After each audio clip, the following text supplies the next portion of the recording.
நவீன இலக்கியம் என்று சொல்லுகிற பொழுது அது அவ்வளோ விறுவிறுப்பான இருக்கக்கூடாது, அப்போ தான் அது நவீன இலக்கியம் அப்படிங்கிற ஒரு மூடநம்பிக்கை எப்போதுமே இலக்கிய வாசகர்களுக்கும் எழுத்தாளர்களுக்கும் கூட உண்டு. ஆதி என்கிற அடையாளத்தை ஒடுக்கப்பட்டவர்கள் எடுத்ததற்கான மிக அடிப்படையான 2 காரணங்கள். ஒன்று, நாங்கள் தான் இந்தியாவுடைய பூர்வகுடிகள் என்று சொல்வது. புலம்பெயர்தல் இல்லாமல் மனிதகுல வரலாறு என்பதே கிடையவே கிடையாது. தொடர்ச்சியாகவே மனிதகுல வரலாறு என்பது புலம்பெயர்ந்து கொண்டே இருக்கிறது. சொல்லப்படாத விஷயங்கள், சொல்லப்படாத உண்மைகள் ஏராளம் இருக்கின்றன என்பதை அந்த வாக்கியம் மீண்டும் மீண்டும் சொல்கிறது.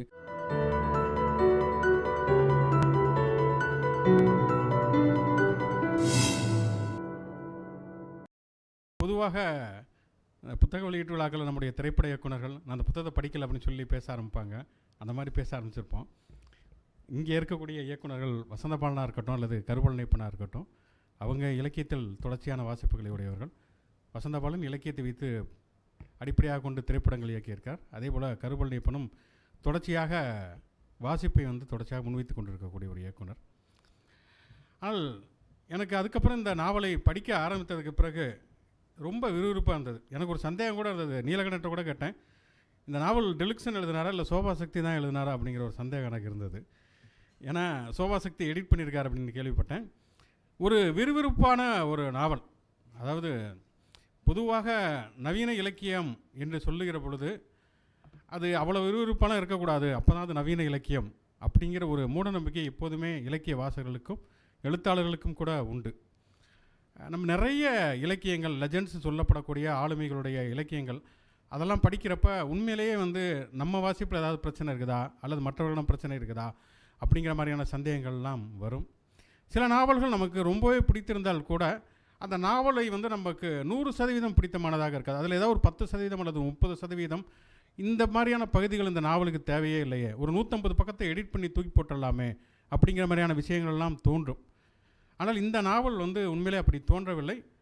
அவ்வளவு விறுவிறுப்பாக இருந்தது. சோபா சக்தியினுடைய எழுத்துக்களில் இருக்கக்கூடிய தனித்துவம் அதுதான். அந்த எழுத்துக்கள் அவ்வளவு விறுவிறுப்பாக இருக்கும். நீங்கள் ஒரு ராஜேஷ்குமார் பட்டுக்கோட்டை பிரபாகரன் நாவல் படிக்கக்கூடிய மாதிரி இந்த நாவலை நீங்கள் படிக்கலாம். ஆனால் அதே நேரத்தில் ராஜேஷ்குமார் பட்டுக்கோட்டை பிரபாகரன் நாவல்களில் இல்லாத ஒரு அகம் சார்ந்த ஒரு விசாரணை, ஒரு அரசியல் ரீதியிலான ஒரு ஆழமான விஷயங்கள் அடங்கிய ஒரு நாவல் என்கிற அடிப்படையில் இது ரொம்ப மிக முக்கியமான ஒரு நாவல்.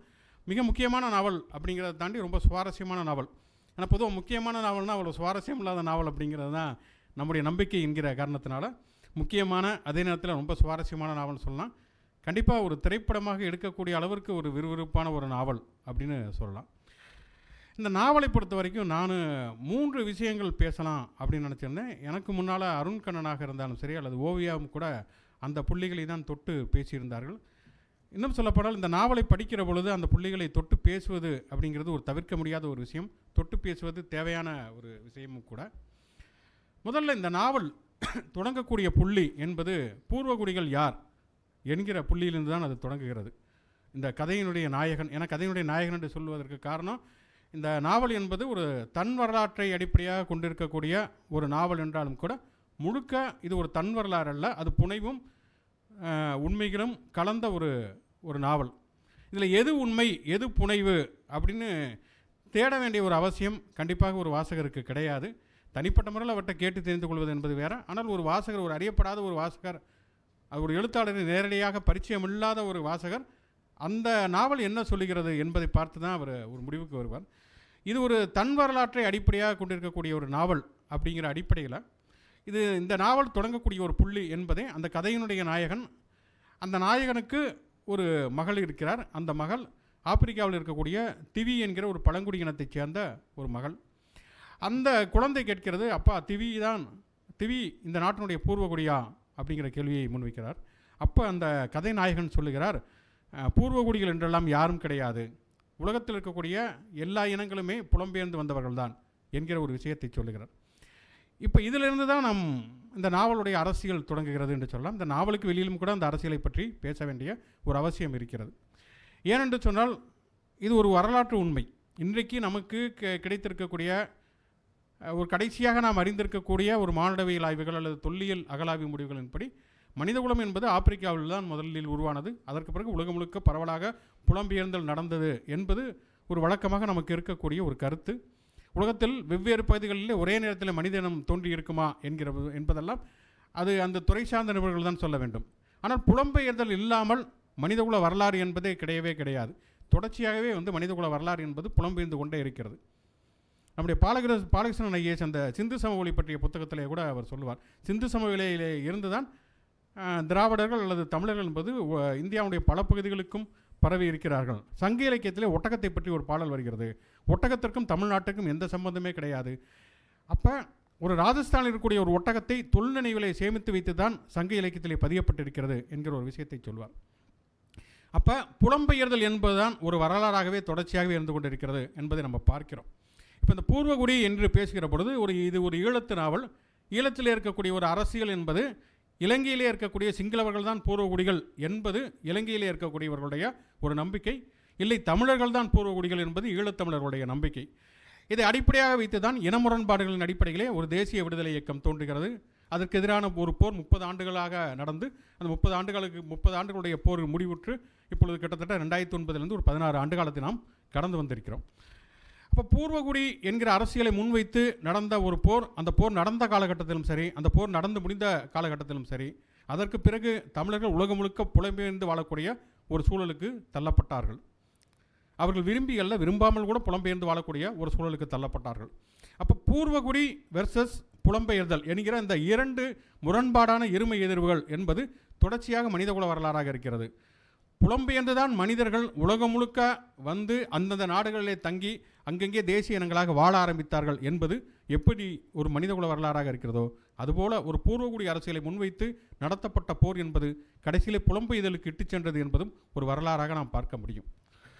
இப்போ இதில் என்ன பிரச்சனை அப்படின்னு சொன்னால், அப்போ பூர்வகுடியுடைய அரசியலையே பேசக்கூடாதா அப்படிங்கிற ஒரு கேள்வி நமக்கு வரும். ஆனால் நீங்கள் இந்தியாவிலே தோன்றிய எல்லா அரசியலும், இந்தியாவிலே தோன்றிய பெரும்பாலான அரசியல் இயக்கங்கள் என்பவை பூர்வகுடி அரசியலை பற்றி பேசிய இயக்கங்கள் தான். இந்தியாவிலே தோன்றிய இந்திய தேசிய விடுதலை இயக்கத்தை எடுத்துக்கொண்டோம் என்று சொன்னால் அது ஒரு பூர்வகுடி அரசியலை தான் முன்வைத்தது. குயிட் இந்தியா மூவ்மெண்ட், வெள்ளையனே வெளியேறு இயக்கம், இந்தியாவை இந்தியர்கள் தான் ஆள வேண்டும், ஆங்கிலேயர்கள் என்பவர்கள் வெளியிலிருந்து வந்தவர்கள் என்கிற ஒரு அரசியலை முன்வைத்த இயக்கம் தேசிய விடுதலை இயக்கம். திராவிட அரசியலை எடுத்துக்கொண்டால் கூட திராவிடர்கள் தான் இந்தியாவுடைய பூர்வகுடிகள், ஆரியர்கள் என்பவர்கள் கைபர் பலன் கணவாய் வழியாக வந்தவர்கள் என்பது திராவிட இயக்கம் முன்வைக்கக்கூடிய ஒரு அரசியல் இன்றைக்கு வரைக்கும். இன்றைக்கு அதிலே மிகப்பெரிய அளவிலான ஒரு கருத்து எழுதியிலான போராட்டம் என்பது நடக்கிறது. ஆரியர்கள் என்பவர்கள் இந்தியாவுடைய பூர்வகுடிகள் தான் என்று சொல்லி அங்கிருந்து ஒரு ஆரியர்கள் தரப்பிலிருந்து அல்லது இந்துத்துவ தரப்பிலிருந்து ஒரு கருத்து முன்வைக்கப்படுகிறது என்பதை நம்ம பார்க்கிறோம். அவர்களுக்கும் கூட ஒரு பூர்வகுடி என்கிற ஒரு அடையாளம் தேவையாக இருக்கிறது. அதனால தான் சிந்து சமவெளி நாகரிகத்துக்கு முன்னால் ஒரு சரஸ்வதி நாகரிகம் இருக்கிறது என்கிற ஒரு விஷயத்தை தொடர்ச்சியாக அவர்கள் பேசிக்கொண்டிருக்கிறார்கள். தலித் அரசியல் என்று நாம் பேசக்கூடிய அரசியலை என்று பார்த்தாலும் கூட அதுவுமே பூர்வகுடி அரசியல் தான். அண்டர்ஸ்டாண்டிங் த கேஸ்ட் என்கிற கெயில் ஓம்பத் புத்தகத்தில் கெயில் ஓம்பத் சொல்வார், இந்தியாவிலே இருக்கக்கூடிய பெரும்பாலான ஒடுக்கப்பட்ட சாதியினர் தங்கள் பெயருக்கு முன்னால் ஆதி என்கிற அடையாளத்தை ஏற்றுக்கொண்டார்கள். ஆதி தர்ம், ஆதி இந்து. அன்றைக்கு இருந்த சென்னை மாகாணத்தில் பார்த்தோம் என்று சொன்னால் ஆதி ஆந்திரர், ஆதி திராவிடர், ஆதி கர்நாடகர் என்கிற அடிப்படையில் அவர்கள் தங்கள் பெயருக்கு முன்னாலே ஆதி என்கிற ஒரு அடையாளத்தை போட்டுக்கொண்டார்கள். இன்றைக்கு பல பேர் சொல்லுகிறார்கள், குறிப்பாக தமிழ் தேசிய தூய்மைவாத அரசியலை முன்வைப்பவர்கள் பிற மொழி பேசக்கூடியவர்கள் தான் திராவிடம் என்கிற அடையாளத்தை மற்றவர்கள் மீது சுமத்தி விட்டார்கள் என்று வழக்கமாக இப்பொழுது சொல்லப்படுகிறது. ஆனால் நீங்கள் அந்த சென்னை மாகாணத்தில் பார்த்தீர்கள் என்று சொன்னால், சென்னை மாகாணத்தில் இருக்கக்கூடிய தெலுங்கு பேசக்கூடிய நிலப்பரப்பில் வாழக்கூடிய மக்கள் ஆதி ஆந்திரர்கள் என்று தங்களை அடையாளப்படுத்திக் கொண்டார்கள். கன்னடம் பேசக்கூடியவர்கள் தங்களை ஆதி கன்னடர்கள் என்று அடையாளப்படுத்திக் கொண்டார்கள். ஆனால் ஆதி திராவிடர்கள் என்று அடையாளப்படுத்திக் கொண்டவர்கள் தெலுங்கு பேசக்கூடிய அருந்ததியர் மக்கள் அல்ல, பறையர்கள் தான் தங்களை ஆதி திராவிடர்கள் என்று அடையாளப்படுத்திக் கொண்டார்கள். இப்போ இந்த ஆதி என்கிற அடையாளம் ஒடுக்கப்பட்ட மக்களுக்கு முன்னாலேயும் இந்த அடையாளம் என்பது தொடர்ச்சியாக இருப்பதை பார்க்கிறோம். அதை அடிப்படையாக வைத்து அயோத்திதாசர் எழுதியிருப்பதை பார்க்கிறோம். 1922 ஆதி திராவிடர் வரலாறு என்று பெருமாள் பிள்ளை அவர் ஒரு புத்தகத்தில் எழுதியிருக்கிறார். அயோத்திதாசர் பூர்வ பௌத்தர்கள் என்று சொல்லி ஒரு கதையாடலை முன்வைத்தால் அவர் ஆதி சைவர்கள் தான் ஆதி திராவிடர்கள் என்கிற ஒரு கதையாடலை முன்வைக்கிறார். இப்போ அடிப்படையில் இந்த ஆதி திராவிடர் அல்லது ஆதி இந்து, ஆதி தர்மம் என்று இந்தியா முழுக்க ஆதி என்கிற அடையாளத்தை ஒடுக்கப்பட்டவர்கள் எடுத்ததற்கான மிக அடிப்படையான 2 காரணங்கள். ஒன்று, நாங்கள் தான் இந்தியாவுடைய பூர்வகுடிகள் என்று சொல்வது. இன்னொன்று, ஆரியர்களுடைய பண்பாட்டிற்கு நேர்மாறான பண்பாடு எங்களுடைய பண்பாடு என்று சொல்வது. இதுதான் இதனுடைய அடிப்படையாக இருக்குது. நீங்கள் இந்தியாவுடைய எந்த பகுதியில் இருக்கக்கூடிய ஆதி திராவிடராக இருந்தாலும் சரி, ஆதி தர்மம் பேசக்கூடியவர்களாக இருக்கட்டும், அவங்களுடைய வரலாறு என்று அவர்கள் முன்வைக்கக்கூடிய ஒரு விஷயத்தை பார்த்தீங்கன்னா இந்த 2 விஷயங்கள் தான் அடிப்படையாக இருக்கிறது. ஆக ஒடுக்கப்பட்ட மக்களுடைய அரசியல் என்பதும் ஒரு பூர்வகுடி அரசியலை முன்வைக்கக்கூடிய ஒரு அரசியலாகத்தான் இருக்கிறதை பார்க்கிறோம். அப்போ இந்திய தேசிய அரசியலாக இருந்தாலும் சரி, திராவிட அரசியலாக இருந்தாலும் சரி, தலித்திய அரசியலாக இருந்தாலும் சரி, தமிழ் தேசிய அரசியலை பற்றி நம்ம சொல்லவே வேண்டியதில்லை. இன்றைக்கி தமிழ் தேசிய ஒரு தூய்மைவாத அரசியல் என்பது முழுக்க முழுக்க பூர்வகுடிகள் வெர்சஸ் வந்தேரி என்கிற அடையாளத்தை முன்வைத்து தான் அந்த அரசியலை பேசுகிறார்கள். இந்த பூர்வகுடி என்கிற அடையாளத்தை, அந்த அரசியலை பேசவே பேசாத ஒரு அரசியல் என்று சொன்னால் மார்க்சிய அரசியலை சொல்லலாம். அது அந்த பூர்வகுடி என்கிற ஒரு இடத்திற்கு அது போவதில்லை. அது உற்பத்தி உறவுகள் சார்ந்த, பொருளாதாரம் சார்ந்த விஷயங்களை முன்வைத்து பேசக்கூடியதாக இருக்கிறது. அதனால தான் சேகுவாரை பொறுத்த வரைக்கும் அவருக்கு சிலியும் ஒன்று தான், பொலிவியாவும் ஒன்று தான், அர்ஜென்டினாவும் ஒன்று தான், கியூபாவும் ஒன்று தான். ஆக பூர்வகுடி என்கிற ஒரு அரசியலை பற்றி பேசுவது என்பது பிரச்சனை இல்லை. ஆனால் அது எங்கே கொண்டு போய் இட்டுவிடக்கூடாது என்று சொன்னால், பூர்வகுடி அடையாளம் என்பது ஒரு கற்பிதம் என்கிற புரிதல் நமக்கு வேண்டும். பூர்வகுடி என்பது ஒரு இயற்கையான ஒன்று கிடையாது. ஏனென்றால் எந்த நாட்டில் இப்போ அது திராவிட அடையாளம் என்று எடுத்துக்கொண்டால் கூட பெரியார் சொல்கிற பொழுது ரொம்ப தெளிவாக சொல்வார், இது எப்பொழுதோ இனக்கலப்பு ஏற்படுத்தி விட்டது, இரத்த கலப்பு ஏற்பட்டு விட்டது. அன்றைக்கு இருந்த தூய்மைவாதத்தினுடைய அடிப்படையில் நாங்கள் ஆரியர் திராவிடர் என்றெல்லாம் பேசவில்லை. இன்றைக்கு ஒரு அரசியல் தேவை இருக்கிறது, அதனுடைய அடிப்படையிலே தான் நாங்கள் ஆரியர் திராவிடர் என்று பேசுகிறோம் என்று சொன்னார். அந்த அடிப்படையிலே பூர்வகுடிகள் என்று இப்பொழுது நம்ம சென்னையுடைய பூர்வகுடிகள் நகரத்திற்கு வெளியிலே குடியமர்த்தப்படுகிறார்கள் என்று கூட நாம் பேசிக்கொண்டிருக்கிறோம். அப்போ இந்த பூர்வகுடிகள் என்று பேசுகிற பொழுது, பூர்வகுடிகள் என்பவர்கள் காலகாலத்திற்கும் அங்கே பூர்வகுடிகளாக இருந்தார்கள் என்று சொல்ல முடியாது. அதற்கு முன்னால் யாரோ ஒருத்தர் பூர்வகுடியாக இருந்திருக்கலாம். அந்த பூர்வகுடிகள் புலம்பெயர்ந்து வேறு ஒரு இடத்திற்கு போயிருந்திருக்கலாம். அப்போ பூர்வகுடி என்பது ஒரு அரசியல் தேவையின் பொருட்டு எழக்கூடிய ஒரு கருத்தாக்கமே தவிர அது ஒரு நிரந்தரமான உண்மை கிடையாது. அது ஒரு அரசியல் தேவையின் பொருட்டு உருவாக்கப்படக்கூடிய ஒரு கற்பிதம். இரண்டாவதாக, பூர்வகுடி அரசியல் என்பது ஒரு இன தூய்மைக்கு இட்டு சென்று விடக்கூடாது. நாங்கள் தான் பூர்வகுடிகள், மற்றவர்களாம் விளக்கப்பட வேண்டியவர்கள், எதிரிகள், அந்நியர்கள் என்கிற ஒரு அரசியலுக்கு போய்விடக்கூடாது. அதுதான் மிக முக்கியமான ஒரு விஷயம். ரொம்ப நீளமான நாவலை தாண்டி பேசிகிட்டு இருக்குன்னு நினைக்கிறேன். ஆனால் உண்மையிலே இந்த நாவல் பேசக்கூடிய அரசியலும் சரி, அதில் நாவலுக்கு வெளியே இருக்கக்கூடிய அரசியலும் இது மிக மிக முக்கியமான ஒரு விஷயம். இரண்டாவது, இந்த நாவலிலே மிக முக்கியமான ஒரு விஷயம் என்னென்னா, போர் சிதைக்கக்கூடிய ஒரு மனித வாழ்வு. தோழர் ஓவியா சொல்லுகிற பொழுது சொன்னார்கள் கூட, அவர் ஒரு விமானத்தை தயாரிக்கிறார் என்று சொல்லுகிற பொழுது, அந்த விமானத்தை சிங்கள அரசாங்கம் நினைக்கிற பொழுது அவர்கள் அப்படி சந்தேகப்படுவது என்பது அவர்களை பொறுத்தவரை அது நியாயம்தான். இதை தமிழீழ விடுதலை புலிகள் பயன்படுத்திக் கொள்வார்கள் என்று அவர்கள் நினைத்திருக்கலாம், அல்லது விடுதலை புலிகளுடைய அரசாங்கம் அமைந்தது என்று சொன்னால் புலிகள் அதை நினைத்திருக்கலாம் என்று. ஆனால் இதில் இருக்கக்கூடிய ஒரு வினோதம் என்னென்னா, டெலுக்சனை பொறுத்த வரைக்கும் இந்த நாவலில் அவர் தயாரிப்பது போர் விமானம் கிடையாது, சாதாரண பயணிகள் விமானம். ஆனால் அந்த ஒரு பயணிகள் விமானத்தை கூட அது போர் விமானமாக மாற்றிவிட முடியும், மாற்றிவிடுவதற்கான சாத்தியம் இருக்கிறது என்று சொல்லி இலங்கை அரசாங்கம் நினைக்கிறது என்று சொன்னால் அதுதான் அங்கே இருக்கக்கூடிய ஒரு போர் சூழல். கண்டிப்பாக இந்தியாவை பொறுத்த வரைக்கும் இப்படி ஒரு விமானத்தை உருவாக்கிறார் என்று சொன்னால் அவர் இப்படியான சிக்கல்களை சந்தித்திருப்பதற்கான வாய்ப்புகள் கிடையவே கிடையாது. அப்போ ஒரு விமானம் மிக சாதாரணமான ஒரு விஷயம், ஒரு அறிவியல் கண்டுபிடிப்பு. இந்த விமானத்தை அவர் ஏன் இந்த விமானத்தை உருவாக்குகிறேன் என்று சொல்லுகிற பொழுது அவர் சொல்லக்கூடிய ஒரு விஷயம் மிக மிக முக்கியமான விஷயம். நீண்ட காலமாக இலங்கையிலே நம்பப்படுவது என்னவென்று சொன்னால், ராவணன் தான் முதலே ஒரு விமானத்தை உருவாக்கினார், அது புஷ்பக விமானம் என்று சொல்லி வரலாறாகவே அவர் எழுதி வைத்திருக்கிறார்கள் என்கிற பொழுது, அந்த மித்தை, அந்த கற்பிதத்தை உடைக்க வேண்டும் என்பதற்காகத்தான் இலங்கையினுடைய முதல் விமானத்தை தயாரிக்கிறேன் என்கிற ஒரு முடிவுக்கு இந்த கதையினுடைய நாயகன் வருகிறார். அப்படி அந்த நாவலே இன்னொரு இடத்துல வருகிறது. இங்கே எப்படி ராவணன் முதல் விமானத்தை உருவாக்கினார் என்று ஒரு மாயை இருக்கிறதோ, ஒரு கற்பிதம் இருக்கிறதோ, ஒரு புராணம் இருக்கிறதோ, அதுபோல தான் அங்கே ராமர் தான் பாலம் கட்டினார் என்கிற ஒரு புராணம் இருக்கிறது என்று சொல்லி, இப்போ இந்தியாவுடைய பிரதமர் நரேந்திர மோடி ஒரு அறிவியல் மாநாட்டில் கலந்து கொண்ட பொழுது, உலகத்திலேயே முதலாக பிளாஸ்டிக் சர்ஜரியை கண்டுபிடித்தவர்கள் நாங்கள் தான் என்று சொன்னார். பிள்ளையாருடைய கதையை சொல்லி பிளாஸ்டிக் சர்ஜரி நாங்கள் தான் கண்டுபிடித்தோம் என்று சொன்னார். அப்போ உலகம் முழுக்கவே இருக்கக்கூடிய வலதுசாரி அரசாங்கங்கள் என்பவை இப்படியான கதைகளைத்தான் நம்பியிருக்கின்றன என்பதை பார்க்கிறோம். அப்போ எந்த ஒரு விஷயத்தை முன்வைக்கிறோமோ அந்த விஷயத்தின் அடிப்படையிலே அது போர் சூழல் அல்லாத நாட்டிற்கும் ஒரு போர் சூழல் உள்ள நாட்டுக்கும் இடையிலே அது ஒரு மிகப்பெரிய அளவில் வித்தியாசமாக மாறிவிடுகிறது. இப்போ இந்தியாவை பொறுத்தவரை இங்கே ஒரு விமானத்தை தயாரிப்பதற்கான முயற்சிகளே ஒரு மாணவர் இறங்கினார் என்று சொன்னால் அவர் கண்டிப்பாக இத்தனை பிரச்சனைகள், இத்தனை பாடுகளை சந்தித்திருக்க வேண்டிய அவசியமே இல்லை. ஆனால் போர் சூழல் இருக்கக்கூடிய ஒரு இலங்கையிலே ஒருவர் விமானத்தை, அதுவும் ஒரு பயணிகள் விமானத்தை அவர் உருவாக்குகிறார் என்று சொல்கிற பொழுதே அது கண்டிப்பாக போர் விமானமாகத்தான் பயன்படுத்துவதற்கான சாத்தியம் இருக்கும் என்கிற முடிவுக்கு ஒரு அரசாங்கம் வருகிறது என்று சொன்னால், அங்கே எல்லா அரசாங்கமும் அப்படியான ஒரு முடிவுக்கு வருவதற்கான வாய்ப்புகள் கிடையாது. எங்கே போர் சூழல் நிலவுகிறதோ அங்கே அப்படியான ஒரு முடிவுக்கு வருவதற்கு அரசாங்கத்திற்கான ஒரு சாத்தியம் இருக்கிறது என்பதை பார்க்கிறோம். இப்போ இதே நேரத்தில் பார்த்தோம்னா, இப்போ முத்தையா முரளிதரன் எடுத்துக்கிட்டோம்னா, அவர் ஒரு கிரிக்கெட் வீரர். அவர் மலையக தமிழராக இருந்து அவர் இலங்கைக்காக ஒரு கிரிக்கெட் விளையாடுகிறார். அவருடைய திரைப்படங்கள் எடுக்கிற பொழுது நமக்கு இங்கே நடந்த சர்ச்சைகள், எதிர்ப்புகள் இதெல்லாம் நமக்கு தெரியும். ஆனால் அதே நேரத்தில் அவர் ஒரு கிரிக்கெட் விளையாடுகிற பொழுது அவர் புலிகளுக்கு ஆதரவாக அவர் செயல்படுவார் என்று சொல்லி இலங்கை அரசாங்கம் நினைக்கவில்லை. அது ஒரு கிரிக்கெட் என்பது உலகளவிலே ஒரு வர்த்தகமயமான ஒரு விளையாட்டாக இருப்பது என்பது வேறு. ஒரு விமானம் என்பது அது ஒரு போருக்கு பயன்படும் என்று போர் சூழலில் நினைப்பது என்பதற்கு இடையே இருக்கக்கூடிய ஒரு வித்தியாசம். யவனியாசனம் ஒரு கவிதையை சொல்றார், ஊஞ்சலில் இருக்கக்கூடிய அந்த இரும்பை கூட உருக்கி குண்டுகளாக தயாரித்து விட முடியும் என்கிற அடிப்படையில் ஒரு ஈழத்து கவிதை ஒன்றை ஈழத்தை பிரச்சனையை அடிப்படையாக கொண்டு ஒரு கவிதை ஒன்றை எழுதியிருப்பார்.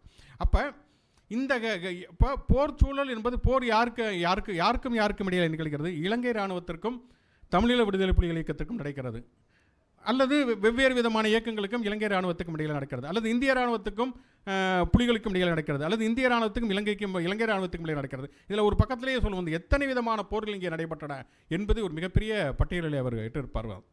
அப்படி இருக்கிற பொழுது இந்த போரிலே சம்பந்தப்பட்டவர்கள் போர் நடத்தி கொண்டு இருக்கிறார்கள். ஆனால் இந்த போருக்கு சம்மந்தமே இல்லாத ஒரு குடும்பம் இந்த குடும்பத்தினுடைய கதைநாயகனுடைய தந்தை, அவருக்கு இலங்கை இராணுவத்தில் இருப்பவர்களுடனும் நட்பு இருக்கிறது, உறவு இருக்கிறது. விடுதலை புலிகள் இயக்கத்தைச் சேர்ந்த கருணா அம்மானுடனும் அவருக்கு ஒரு நல்ல நட்பு இருக்கிறது.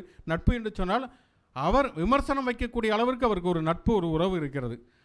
ஆனால் இவர்கள் பொறுத்தவரை அவர்களோடு எந்த விதமான நட்பும் உறவும் இருந்தாலும் கூட நேரடியாக போருடன் எந்த விதமான தொடர்புமே கிடையாது. இவருடைய குடும்பம் என்பதே முற்றிலும் போருக்கு அப்பாற்பட்டதாக அல்லது இந்த போராட்டத்திற்கு அப்பாற்பட்ட ஒரு குடும்பமாக இருக்கிறது. ஒரு தேட்டரை வைத்திருக்கக்கூடிய ஒரு குடும்பம், அதுக்கு பிறகு ஒரு அரிசி ஆலையை வைக்கிறது.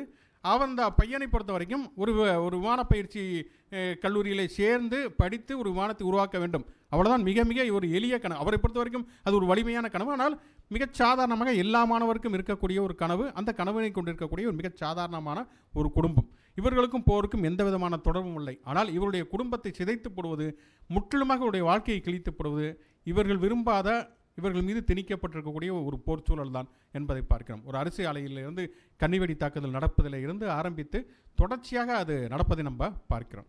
அப்போ இதுதான் ஒரு போர் சூழல் என்பது எப்படி ஒரு மனிதனுடைய வாழ்க்கையிலே ஒரு மிகப்பெரிய தாக்கத்தை ஏற்படுத்துகிறது அப்படிங்கிறது அதில் மிக மிக முக்கியமான ஒரு விஷயம். அதில் விடுதலை புலிகள் சரியானவர்களாக இருந்தார்களா, அல்லது இலங்கை இராணுவம் சரியாக இருந்ததா, அல்லது அருண்கண்ணன் சொன்னது இந்த நாவல் போதுமான அளவுக்கு புலிகள் எதிர்ப்பை முன்வைக்கவில்லை என்கிற ஒரு விமர்சனமாக இருந்தாலும் சரி, அல்லது இந்த நாவல் என்பது கதையை சொல்லுகிறது, இந்த நாவலை சொல்லுகிறது, கதையை சொல்லுகிறது, ஒரு மனிதருடைய வாழ்க்கையை சொல்லுகிறது. அந்த மனிதருடைய வாழ்க்கையில் அவர் புலிகள் பற்றியோ அல்லது இராணுவத்தை பற்றியோ ஒரு உறுதியான அபிப்பிராயம் கொண்டவராக இந்த கதையினுடைய நாயகனோ அல்லது இந்த கதையில் இருக்கக்கூடிய நாயகனுடைய குடும்பம் என்பதோ இல்லை. அது வெளியிலிருந்து வரக்கூடிய ஒன்றாகத்தான் அது இருக்கிறது என்கிற பொழுது அவர் எந்த விதமான முடிவுக்கும் வர முடியாது. புலிகளை பற்றியோ அல்லது இலங்கை அரசாங்கத்தை பற்றியோ அவர் எந்த விதமான முடிவுக்கும் வர முடியாது. அவர் தன்னுடைய அனுபவத்தை முன்வைக்கிறார். அந்த அனுபவம் வாசிப்பு அனுபவத்தை நமக்கு தருகிற பொழுது அதை வாசித்து நாம் அந்த அனுபவத்தில் எதை கண்டடிக்கிறோமோ, எந்த விதமான முடிவுக்கு வருகிறோமோ அதுதான் நம்முடைய முடிவு. ஆக அந்த அடிப்படையில் பார்க்கிற பொழுது இந்த ஒரு மனிதருடைய வாழ்க்கை என்பது எப்படி போர் சூழல் என்பது எப்படி சிதைத்து போடுகிறது என்பதை சொன்ன விதத்தில் மிக மிக முக்கியமான ஒரு விஷயம். ஏனென்று சொன்னால் போர் சூழல் தமிழர்களுடைய வாழ்க்கையிலே ஏற்படுத்திய தாக்கத்தை பற்றி ஏராளமான நாவல்கள், ஈழ நாவல்கள் வந்துவிட்டன. அது புலிகளை ஆதரித்தும் சரி, புலிகளை விமர்சித்தும் சரி, ஏராளமான நாவல்கள் வந்துவிட்டன. ஆனால் அதை தாண்டி இந்த கதைக்களம் என்பது உண்மையிலேயே ரொம்ப புதிய ஒரு கதைக்களம்.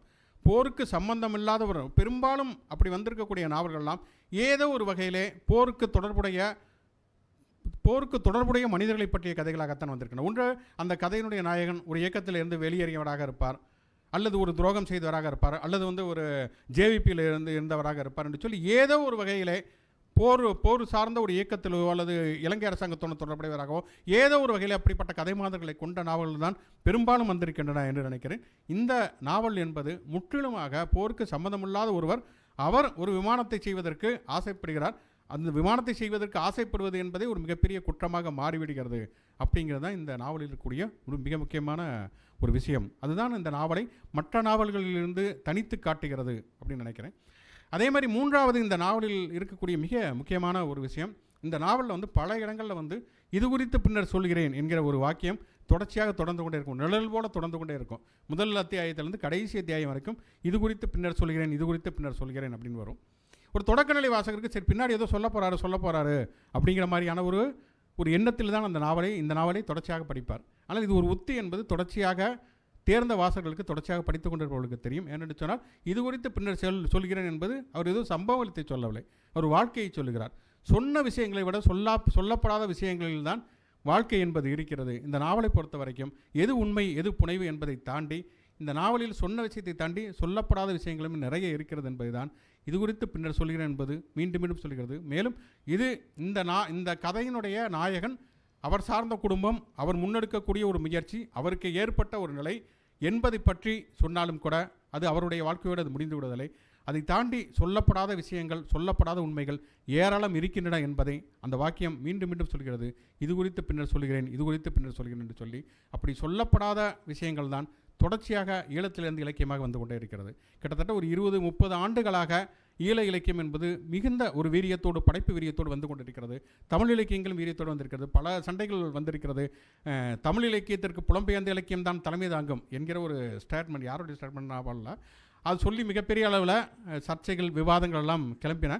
ஆனால் தமிழ் இலக்கியங்கள் எந்த அளவுக்கு ஒரு வீரியமிக்க இலக்கியங்களாக இருக்கிறதோ அதை விடவும் அல்லது அதற்கு இணையாக அல்லது அதை விடவும் கூடுதலாக ஈழ இலக்கியம் இருப்பதற்கான காரணம் அங்கே சொல்வதற்கான கதைகள் என்பவை ஏராளமாக இருக்கின்றன. அந்த கதைகள் மீண்டும் மீண்டும் சொல்லப்பட வேண்டிய கதைகளாகவும், அது சொல்லப்பட வேண்டிய கதைகள் மட்டுமல்ல, அந்த கதைகளிலிருந்து நாம் கற்றுக்கொள்ள வேண்டிய விஷயங்கள் ஏராளமானவை இருக்கின்றன என்கிற அடிப்படையில் கண்டிப்பாக இந்த நாவலும் மிக மிக முக்கியமான நாவல். நான் முதல்லே சொன்னது மாதிரி முக்கியமான நாவல் மட்டுமல்ல, ரொம்ப சுவாரஸ்யமான நாவல்.